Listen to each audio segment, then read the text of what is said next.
আশা করি ভালো আছেন। আমার প্রাণ ঢালা প্রীতি ও শুভেচ্ছা সবার জন্য। আজকে আমার আলাপের বিষয় প্রশ্ন উত্তর পর্ব। আজকে প্রশ্ন করেছে ওনার নাম মাজু মাজু বিবি। মাজু অর্থাৎ ওনার বয়স 90-এর উপরে, এবং 90-এর উপরে প্রায় ব্রিটিশের শেষের দিকের হতে পারে। যাই হোক, উনি ওই সময় মেয়েদের নাম থাকতো বড়ি, যে বড় সে বড়ি, যে মেজ সে মাজু, সাজু ছোট, এইসব। আর পুরুষদের নাম আজকে যেভাবে আছে এভাবেই ছিল। তা মাজু বিবির বয়স হবে 90-এর উপরে, তবে বয়সটা নির্ণয় করতে পারি নাই কি 95 না 100। তবে তার চেহারা এবং গলার শব্দ বা কিছুটা মস্তিষ্ক কিছুটা সক্রিয় আছে, কিছুটা সচেতন আছে, তাই সে আমাকে প্রশ্ন করতে পেরেছে। কিন্তু প্রশ্ন হয়েছে কি, অধিক বয়স হওয়ার কারণে তার কাছে আমি যখন বসেছি সে তখন একটানা তার দুঃখের কথা বলতেই ছিল, এবং তা ভালো স্পষ্ট না, একটানা। তা আমি বললাম, নানি আপনার প্রশ্ন কি, আপনার আমাকে ডেকেছেন কেন? সে আমার কথা কান নিয়ে দিয়ে সে বারবার বলে যাচ্ছিল, আমার নাতিকে পুলিশই ধরে নিল কেন, আমার নাতিকে পুলিশই ধরে নিল কেন, আমার নাতি কি করেছে, এখন আমি চলি কিভাবে, আমার তো আর কেউ নাই, আমার নাতিকে পুলিশই ধরে নিল কেন, বারবার তার একই কথা। যাই হোক, ওই পাশে দু একটা মহিলা ছিল, তারা বলছে উনি খুব দুঃখ কষ্টে আছে, ওনার সেবা করার মতো তেমন কেউ নাই, আর ওনার একটা বউ আছে, ওই নাতির স্ত্রী আছে, আর আমরা আশপাশ ওনাকে সহযোগিতা করি, আশপাশ সবাই সহযোগিতা করি। আমি তখন বললাম, নানি আপনার প্রশ্ন কি? সে তার একটানা দুঃখের নানান ধরনের কষ্টের কথাই আমাকে ধারাবাহিক বলে যাচ্ছে। তখন পাশের একটা মেয়ে বলল কি, এই তুমি ওনাকে বলো, ও তুমি কি বলতে চাও তাই বলো, আমার নাতিকে ধরে নিল কেন, আমি ভোট দেই, সবসময় আমি ভোট দেই, আমার কি অপরাধ, আমার নাতিকে ধরে নিল কেন? ওর নাতি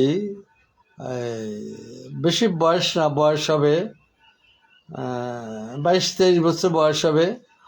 সকালের দিকে ভ্যান চালায়, সন্ধ্যার পরে ছোট্ট চায়ের দোকান। আমি ওখানে চায়ের দোকানে বসি। ওর নাম ইব্রাহিম। তাকে আজ 5-7 দিন আগে পুলিশ ধরে নিয়ে গেছে। অপরাধ, ওই ছেলে দোকানে বসে বসে বলতো, আমি আওয়ামী লীগ করি, আমি আওয়ামী লীগ করি, হাসিনাকে ছিনায় আনবো, হাসিনাকে ছিনায় আনবো। এটা সারাক্ষণ বিরতিহীন বলতো, আমি আওয়ামী লীগ, আমি আওয়ামী লীগ করি। কিছুটা অ্যাবনর্মাল হয়ে গেছিল, হাসিনা অ্যারেস্টের পরে সে কিছুটা অ্যাবনর্মাল হয়ে গেছিল। এটা হলো তার রোগ। কে বা কারা, তার শত্রুরা বলে দিছে। তো থানার থেকে পুলিশ এসে তাকে অ্যারেস্ট করে নিয়ে গেছে, এবং এ পর্যন্ত কেউ তাকে দেখতে যায় নাই। এখন মাজু বিবির প্রশ্ন, আমি ভোট দেই, আমার নাতিকে ধরে নিল কেন? এর সঙ্গে আমার প্রশ্নগুলা আছে কতগুলা। ওই অত্যাচার, নির্যাতন প্রতিটি সরকার থেকে। আবার আমি এটা বলতে যে আমার কিছুটা লম্বা হবে বক্তব্য। ব্যক্তি অর্থনৈতিক ব্যক্তি মানুষ, অর্থনৈতিক মানুষ, ব্যক্তি অর্থনৈতিক ব্যক্তি, দেশ অর্থনৈতিক বা বাণিজ্যিক দেশ। সারা পৃথিবী হলো বাণিজ্যিক সম্পর্ক। টোটালটা ধনতান্ত্রিক সমাজ ব্যবস্থায় ব্যক্তি, দেশ বা রাষ্ট্র বা দুনিয়ার সম্পর্ক বাণিজ্যিক, মানবিক নয়। মানবিক বা মানবিক একমাত্র বৈজ্ঞানিক সমাজ ব্যবস্থাটা হয় মানবিক। মানুষের উন্নয়ন, মানুষের ব্যক্তি স্বাধীনতা, মানুষের সাংস্কৃতিক স্বাধীনতা একমাত্র বৈজ্ঞানিক সমাজ তাদের সমাজই সম্ভব। বাদবাকি গণতান্ত্রিক ব্যবস্থায় সব সম্পর্ক বাণিজ্যিক। পৃথিবীটা একটা বাণিজ্যিক সম্পর্ক। এখন মাজু বিবি বলছে আমার নাতিকে ধরে নিল কেন? আমি মাজু বিবির সাথে আমিও সুর মিলায় বলতে চাই, শিয়া সিদ্দিককে হত্যা করা হলো কেন? এবং রাত্রে হত্যা করে সকালে পার্লামেন্টে দাঁড়িয়ে বলে সিরাজ সিকদার কোথায়? কোথায় সিরাজ সিকদার? তাকে হত্যা করা হলো কেন? সাদ্দামকে হত্যা করা হলো কেন? লিবিয়ার গাদ্দাফিকে হত্যা করা হলো কেন? আমেরিকার এয়ারপোর্টে মার্টিন নামে এক শ্রমিক নেতাকে গুলি করে হত্যা করা হলো কেন? এই হত্যাগুলো কেন হলো? তারপরে গার্মেন্টসের শ্রমিকরা বা জুট মিলের শ্রমিকরা মিছিল মিটিং করলে, দাবি দেওয়া নিয়ে কোনো প্রসেশন করলে জলকামান, অ্যারেস্ট, কাঁদুনি গ্যাস ব্যবহার করে কেন? এই যে দমন নিপীড়নের পিছনে তো একটা লজিক আছে। দমন নিপীড়ন এটা সব সরকার, এবং দমন নিপীড়নের জন্য হালে আধুনিক নূতন বাহিনী, যেমন গার্মেন্টস শ্রমিকদের দমন করার জন্য গার্মেন্টস শিল্প শ্রমিক বানিয়েছে, আর জনগণকে দমন করার জন্য স্পেশাল রক্ষী বাহিনী ছিল, তারপরে ডেল্টা বাহিনী ছিল, জিয়ার সময়, আওয়ামী লীগের সময় এই সমস্ত বিশেষ বাহিনী ছিল। এই এখন দমনটার প্রশ্ন, দমনটা কি জন্য? জলকামান, কাঁদুনি গ্যাস, গুলি করে হত্যা করা, সিরাজ সিকদার সহ এইসব নেতাদের হত্যা করার উদ্দেশ্য কি? ইরাকে সাদ্দামকে হত্যা করা হলো। সাদ্দামের দেশ বর্তমান ইরাক কি সোনার সোহাগা দেশ, স্বাধীন দেশ? লিবিয়ায় গৃহযুদ্ধ চলছে। এই সমস্ত হত্যার পিছনে সমাজবাদীরা কিছু যুক্তিও দেখায়। আর সাদ্দামের কাছে পারমাণবিক অস্ত্র আছে। লিবিয়ায় গণমানুষ হত্যা করে গাদ্দাফি, নানান ধরনের অজুহাত। তারপরে নওয়াব সিরাজউদ্দৌলাকে হত্যা করলো মীর জাফররা, এবং সেখানেও কথা ছিল ঘসিটি বেগম, জগৎ শেখ, রাজদুলভ। ব্রিটিশ থেকে বিদ্বেষ ছিল, ব্রিটিশের সাথে নওয়াব সিরাজের যে বিদ্বেষ ছিল সেটা ছিল ওই ব্রিটিশদের কথা মতো চলতো না। স্বাধীন নবাব ছিল, তাকে হত্যা করা হলো। হত্যার পিছনেতে একটা লজিক, যুক্তি। সিরাজ সিকদারকে হত্যা করা গেল কেন? সে কি চোর না ডাকাত? তার তো একটা রাজনৈতিক প্রোগ্রাম ছিল। তার রাজনৈতিক প্রোগ্রাম ছিল আধিপত্যবাদের বিরুদ্ধে, 6 পাহাড়ের দালাল এবং সমাজতান্ত্রিক প্রোগ্রাম। সে কি ডাকাত? রাশিয়ার যার সরকারও লেনিনকে ডাকাত বলে জনগণের ভিতরে প্রচার দিত, এবং তার মন্ডু এনে দিতে পারলে পুরস্কার ঘোষণা। মাও সেতুংকেও ডাকাত বলা হতো, সিরাজ সিকদারকেও ডাকাত বলা হতো। এবং বাংলাদেশে কাঁদুনি গ্যাস, জলকামান, গ্রেপ্তার, হয়রানি, গার্মেন্টস এটি বেশি হয়। তাদের দাবিটা কি? বেতন বৃদ্ধি। বেতন বৃদ্ধি মানে কি? তাদের জীবন ব্যবস্থার সংকট থেকে তারা বেতন বৃদ্ধি বা তারা উৎপাদন করে তারা তো ন্যায্যটা পাবে। অন্যায়ের বিরুদ্ধে সংগ্রাম। এখন এটা কেন দমন নিপীড়নটা করে কেন? এর পিছনে লজিক আছে এবং এর পিছনে অন্য কারণ আছে। অর্থাৎ উপনিবেশ নয় উপনিবেশ বা কলোনি, কথাটা তিন রকম, কিন্তু সাড়ে এক।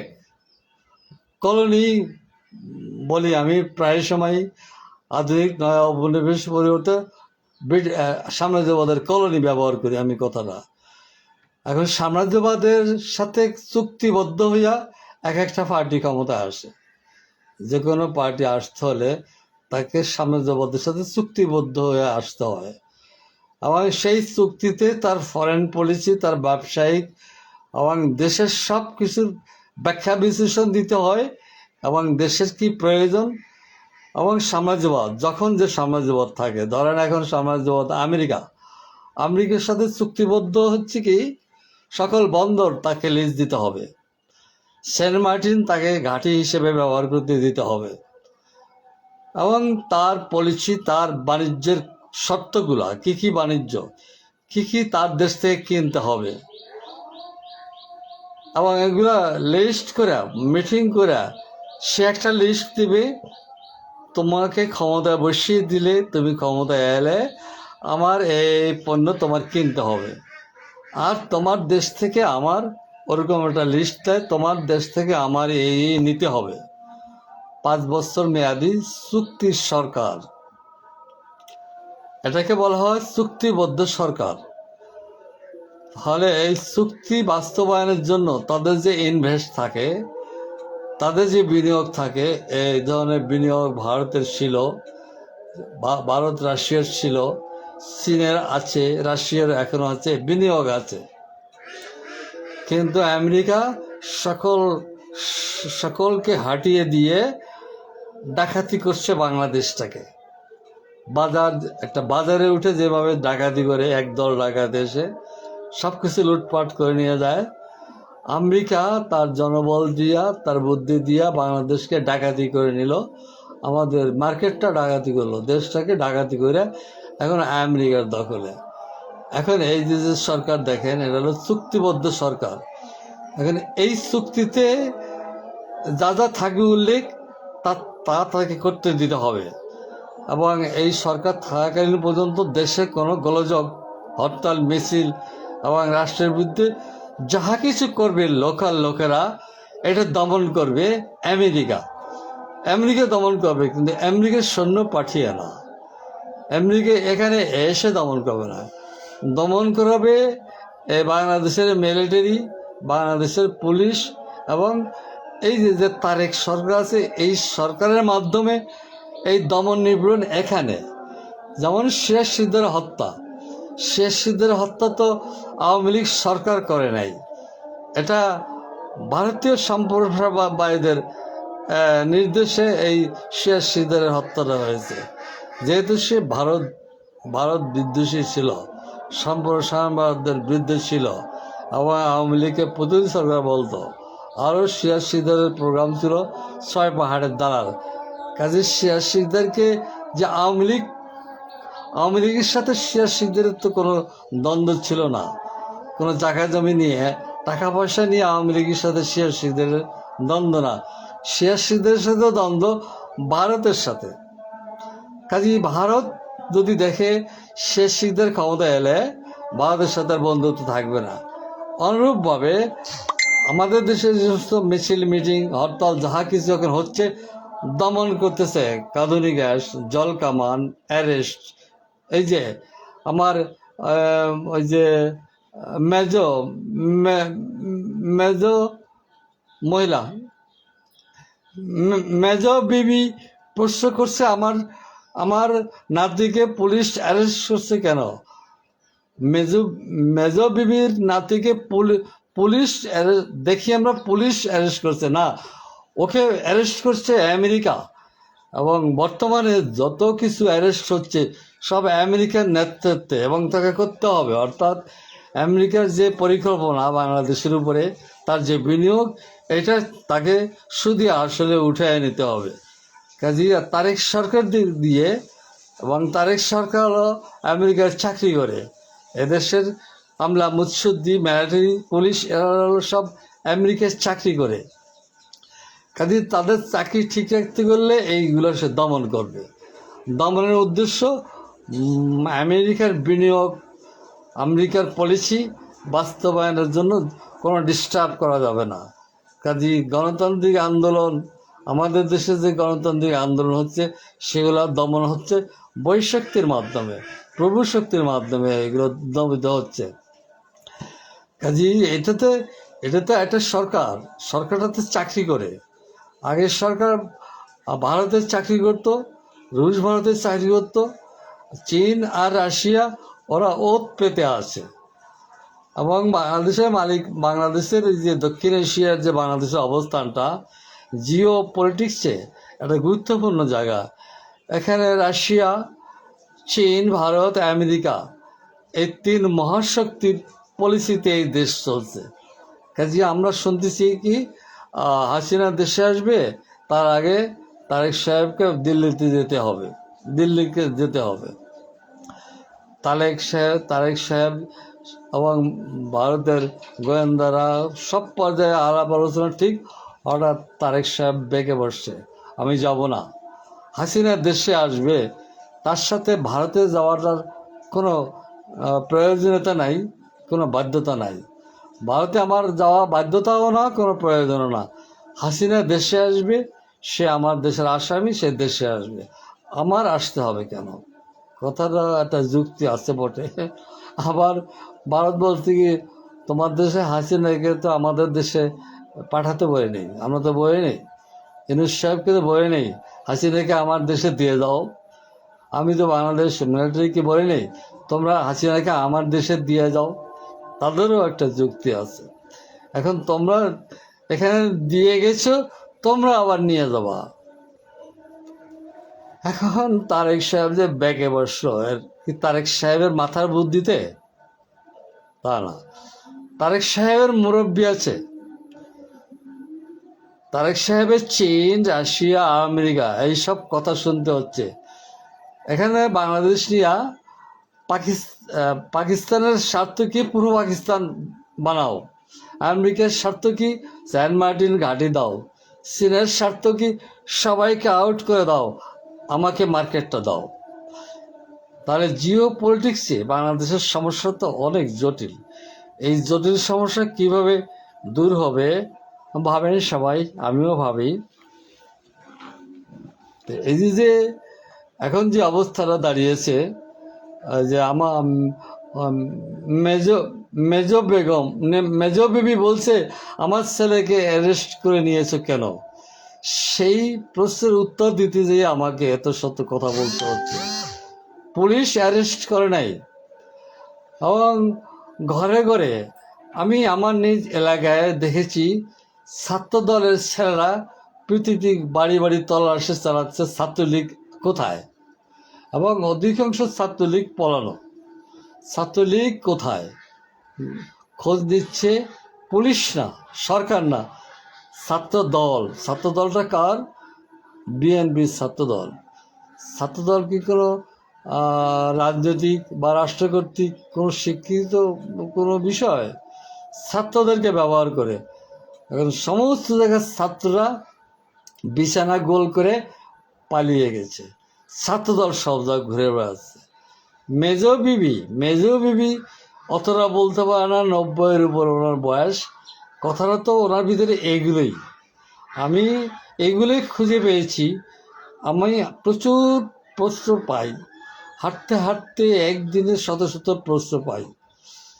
প্রশ্নগুলা আমাকে সাজাতে হয়, এবং পাবলিক যে সমস্ত প্রশ্ন করে সে একটানা বলে যায়, আমার ওখান থেকে প্রশ্নটা ফাইন্ড আউট করতে হয়।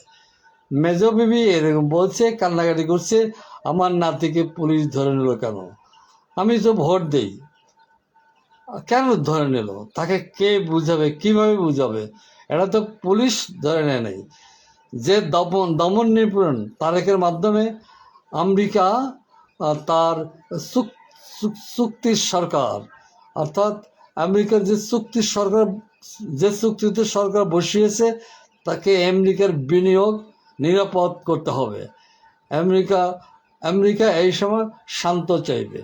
কাজে সে তার আমেরিকার এই কলোনি ঠিক রাখতে হলে এখানে ডিস্টার্ব করতে পারবে না। এবং সব বিরোধী পক্ষকে জেলে ঢুকাইয়া রাখো।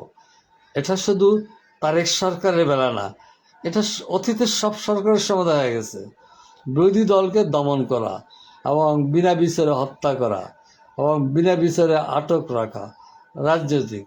আর চোর ডাকাত যেগুলা, সেগুলো ধরেও না, ছাড়েও না। চুরি ডাকাতি নিয়ে কোনো কথা নেই, সব রাজনৈতিক অ্যারেস্ট, রাজনৈতিক দমন, রাজনৈতিক নিপীড়ন। কাজে বাংলাদেশে যে সমস্ত চুরি ডাকাতি যারা করে, তা তো দলীয় লোকেরা করে। যে দল যখন ক্ষমতা আসে, সেই দলটা সেই সরকারটা যাহা 5 বছরে করে, তাহা চুরি ডাকাতি ছাড়া আর কিছু না। কিন্তু একটা চোর চুরি করে রাত্রে শীত কেটে, আর রাজনৈতিক নেতারা বা আমলা মুৎসুদ্দিরা চুরি করে সংবিধান অনুযায়ী, আইন অনুযায়ী কলমে চুরি করে। কাজী ওই যে ধনতান্ত্রিক যে ব্যবস্থা, পুঁজিবাদী যে ব্যবস্থা, এটা কোনো মানবিক ব্যবস্থা না। এটা হলো ব্যক্তি স্বার্থ তথা দল স্বার্থ তথা দলের উপরিকাঠামের সবার স্বার্থের অবস্থান থেকে এটা করে। অর্থাৎ বাণিজ্যিক বিষয়, দেশটা একটা বাণিজ্যিক বিষয়। দল বল নির্বিশেষে সবাই এখানে বাণিজ্য করে, এখানে কোনো লুটফুট নাই। তারপরে সুশীল সমাজ বলে একটা কথা আছে, মানবতা নিয়েও কিছু কথা আছে। এরা তো সব বেতনভুক্ত। সুশীলদের আমি বলবো, সুশীল হওয়ার আগে নিজে আয়নাটা দেখে নেন। সুশীল মানবতাবাদী আয়নাটা দেখে নিজের চেহারাটা আগে দেখেন। আপনার উদ্দেশ্য কি? আপনি যে কথা বলছেন, কার পক্ষে ঘুষ খেয়ে কথা বলছেন? আপনি সুশীল 1 মাসে নানান ধরনের কথা বলে, ওনারা আবার সুশীল, ওনারা মানবতাবাদী। কাজেই আপনারা সুশীল অর্থাৎ মানবতাবাদী সুশীলদের মান সম্মান ডুবাচ্ছেন। আপনারা নিজেদের আয়নায় মুখ দেখেন, এবং সুশীল হতে হলে কি কি গুণাবলী, কি অধ্যয়ন, কি অজানা জানতে হয়, এগুলো জানতে চেষ্টা করুন। আচ্ছা, ঘাটের পথে খালি সুশীল, ঘাটের পথে সব জায়গায় মানবতাবাদী, সর্বাত্মক, সব মিলে গোটা ব্যবস্থা হয়েছে কমার্শিয়াল, বাণিজ্যিক ব্যবস্থা। কথা বাড়লে অনেক কথা বলা যায়।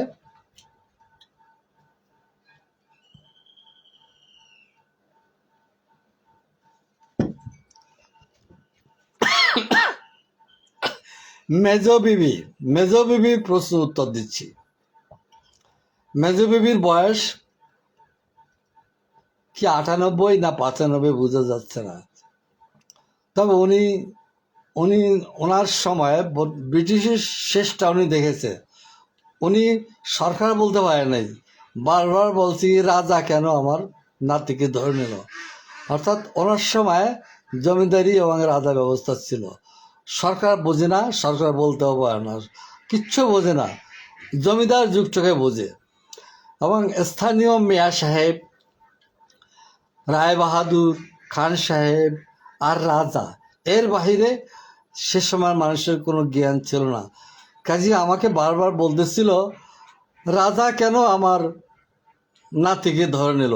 আমি অনেক সময় অনেক বৃদ্ধ মানুষের কাছে শুনছি, রাজা কেমনভাবে রাজ্য চালাচ্ছে, রাজা বলে। অর্থাৎ ওনাদের সময় সরকার বা রাষ্ট্র, সংসদ, পার্লামেন্ট এগুলো ওনারা দেখে নাই। কাজে ওনারা রাজা নামে জানে। তা আমার মেজো বিবি, ওনার নাম হলো মেজো বিবি আজও ভাবতেছে কি রাজা আছে ক্ষমতায়, তা রাজা ওনার নাতিকে ধরে নিল কেন? মেজো বিবির সমস্যা কি? সে সময় ওনার যৌবনের সময় কি খেত? শাক পাতা, নাল শাপলা, মাছ ভাত, এই তো। ওনাদের সময় ওনারা গুড় খেত। তা এখন ওনার একটু পান সুপারি, অল্প ভাত, পান সুপারি, আর ভাতের পরে একটু খেজুরের গুড় দিয়া ভাত খাওয়া। ওনার স্বামী থাকতে, ওনার ছেলে থাকতে এগুলো হতো। তো ওনার নাতি ওনাকে পান সুপারি কিনে দিত, বা ওই যে খেজুরের গুড় খাওয়া অভ্যাস, খেজুরের গুড় কিনে দিত। এখন ওনার নাতিকে রাজা ধরে নিয়ে গেছে। এখন উনি তো সেই পান সুপারি বোধহয় পায় না, সেই খেজুরের গুড় পায় না, রাজা ওনার ছেলেকে ধরে নিয়ে গেছে। আমি ওই ছেলেটা, ওনার নাতি অ্যারেস্টের পরে আমি ও দোকানে চা খেতে গিয়েছি, জিজ্ঞাসা করছি ওকে ধরলো কেন। বললো ও সবসময় বলতো আমি আওয়ামী লীগ করি, আমি হাসিনাকে ছিনে আনবো, আমি আওয়ামী লীগ করি, সারাক্ষণ এরকম বলতো। আমাকেও একদিন বলে, এই না না, বসবেন না, আগে কথার উত্তর দেন। কি, আমি কে, আমি কি করি বলেন, না না বলেন। তো আমি একটু বিরক্ত বোধ করতেছি। তোমাকে, তুমি কি করো আমি তা জানি, তোমাকে আমার কি বলতে হবে? না না, ঠিক করে বলো তো। তো আমি বলছি তুমি তো আওয়ামী লীগ করো। হ্যাঁ বসো, তোমাকে এখন চা দেব। কিন্তু এই যে বিভিন্ন দলের প্রতি মানুষের যে ভালোবাসা, যেমন জিয়ার সৈনিক, তারপরে বঙ্গবন্ধুর সৈনিক, তারপরে জামাতে শিবিরের সৈনিক, কাজে এদেশের যুবকদের তো মাথা খেয়ে ফেলছে, মাথা কামড়িয়েছে ওই এদেশের রাজনীতিবিদরা। আর কোথাও নাই যুবক রাজনীতি, ছাত্র রাজনীতি পৃথিবীর কোনো দেশে নাই, শুধু এই দেশে। এবং রাজনীতির যে একটা সার, যে জমিতে সার দেয়, সার দিলে ফসল ভালো হয়, তা রাজনীতি ভালো হয় হলো এই ছাত্র যুবকদেরকে এখানে এনে ভালো হয়। যার জন্য ওই জিয়ার সৈনিক, মা খালেদা আমার মা, হাসিনা আমার মা, বঙ্গবন্ধু আমার পিতা, এগুলো শিখিয়েছে দেশের রাজনীতিবিদরা, এগুলো শিখিয়েছে।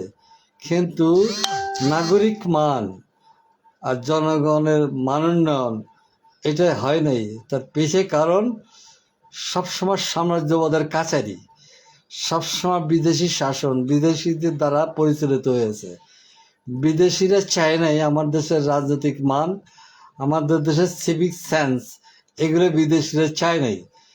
পুরো এশিয়ায় এই একই সমস্যা দেখবেন। ভারতে যে দেখবেন ওই এলা, ইন্দিরা গান্ধী তাদের মা, কংগ্রেস তাদের বাপ, এইসব।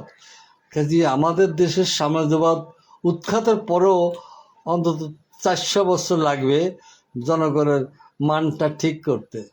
কারণ ওই মোগল বাদশারা, রাজারা, জমিদাররা, ব্রিটিশরা আমাদেরকে শিখাইছে তাবেদারি, শিখাইছে কদম বুচি দেওয়া, শিখাইছে গুরু মানা। কাজে এখান থেকে বেরিয়ে আসতে হলে ওয়ার্কার্স ক্লাস অর্থাৎ মজদুর ক্লাস, অর্থাৎ কমিউনিস্ট পার্টি ক্ষমতা এলে কমিউনিস্ট পার্টির মাধ্যমেই জনগণ নূতন চেতনায় উদ্বুদ্ধ হবে। এবং কমিউনিস্ট পার্টি অর্থাৎ সমাজতান্ত্রিক ব্যবস্থায় খাদ্য সব কিছু উৎপাদন 4 গুণ 5 গুণ বেশি হবে। এখন যে কৃষিকাজ, শ্রমিকদের যে কাজ, কৃষকরা যে কাজ করে, একটা কিষান যে কাজ করতে যায় তার ক্ষেত্রে তো কেউ বাধ্য করে না, তুমি কাজে যাও, পেটের দায়ে সে কাজ করে। এবং জমিতে আমি সরাসরি দেখেছি এবং আলাপ করেছি, জমিতে ধান রুইতেছে, জিজ্ঞাসা করছি এখানে ধান রুইতে, ধানটা তো ভালো হবে, ধান কি হবে না কি হবে আমি জানি না, আমার রোয়ার কাম, আমি 600 টাকা পাবো, ওর জমিতে ধান হোক না হোক ওটা আমার ব্যাপার না। কাজে পুরা উৎপাদন ব্যবস্থায় যে উৎপাদন শ্রমিক কৃষক উৎপাদন করে, সেখানে শুধু নামমাত্র মজুরি পায়, তার উৎপাদিত পণ্য, উৎপাদিত সম্পদের সে মালিক নয়, মালিক অন্যরা। এর জন্য পুঁজিবাদী ব্যবস্থায় উৎপাদন ব্যবস্থা খুব কম হয়। আর সমাজতান্ত্রিক ব্যবস্থায় সমস্ত লোক ধান রুইবের সময়, চাষাবাদের সময় মনে করবে এইটা চাষ করতেছি, এইটা ধান আমি 90 ভাগ ধান আমি পাবো। সে যাহা করবে তার 90 ভাগ সে পাবে, 1 ভাগ রাষ্ট্রকে দিবে।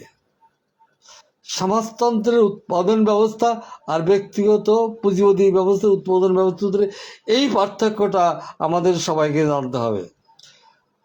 পুঁজিবাদী ব্যবস্থা যে উৎপাদন করে সে দায় থেকে, 102-3 ডিগ্রি জ্বর নিয়ে এসে জমিতে কাজ করতে যায়, যা হলো পেটের দায়ে।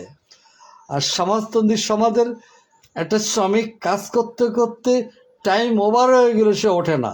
অর্থাৎ সেই শ্রমিক জানে যেই গম আমি রোপণ করছি, যেই চাষ আমি করতেছি, এটা 90% আমি ভোগ করব। কাজে উৎপাদক শ্রেণী তার উৎপাদনের পণ্যের উপরে তার অধিকার সে না পেলে সে ওভাবে ফাঁকি দিবে। আমি দেখেছি আপনার মাওনা বিলে, তারপরে ফরিদপুরের বিলে, তারপরে খুলনার বিলে কাজ করার সময় আমি পাশ দিয়ে যাওয়ার সময় দেখেছি এবং জিজ্ঞাসা করছি, ধান তো খুব ভালো হচ্ছে। বলে, ধান ভালো হলে আমার কি? আমি কিষাণ দিতে আসছি, আমি 500 টাকা পাবো, ওর ধান হোক বা না হোক ওটা আমার ব্যাপার না। আর সমাজতান্ত্রিক সমাজে একটা কৃষক টাইম মতো যে চাষাবাদ করে, সময় মতো যায় এবং বেশি কাজ করে, অর্থাৎ বেশি উৎপাদন হলে সে 100% ফসলটা সে পাবে। আর গভর্নমেন্ট তো আর কে? শ্রমিক তার নিজের গভর্নমেন্ট, ক্ষমতায় হলো তার মজদুররা। কাজে শ্রমিক উৎপাদন করবে এখানে খুব সেন্সিয়ারভাবে, সরলভাবে, ভালোভাবে। ধানের রোয়াটা সে ভালোভাবে দিবে, সব কিছু সে ভালোভাবে করবে। আর এখন পুরা উৎপাদন ব্যবস্থাটা ফাঁকিবাজি, একটা এইসব দায় থেকে। কাজে সমাজতান্ত্রিক সমাজের উৎপাদন ব্যবস্থা, অর্থাৎ সে সময় রাশিয়ার গম উৎপাদন ছিল পৃথিবীর সবচাইতে বেশি, এবং রাশিয়ার গম পশুর খাদ্য হিসেবে ব্যবহার করত। বহির্বিশ্বে তার নির্দিষ্ট কতগুলো দেশকে দিত, আর বাদবাকি তার পশু খাদ্য, গরুর খাদ্য, হাঁস মুরগির খাদ্য গম। এবং রাশিয়ায় বিদ্যুৎ ফ্রি করে দিয়েছিল শেষের দিকে।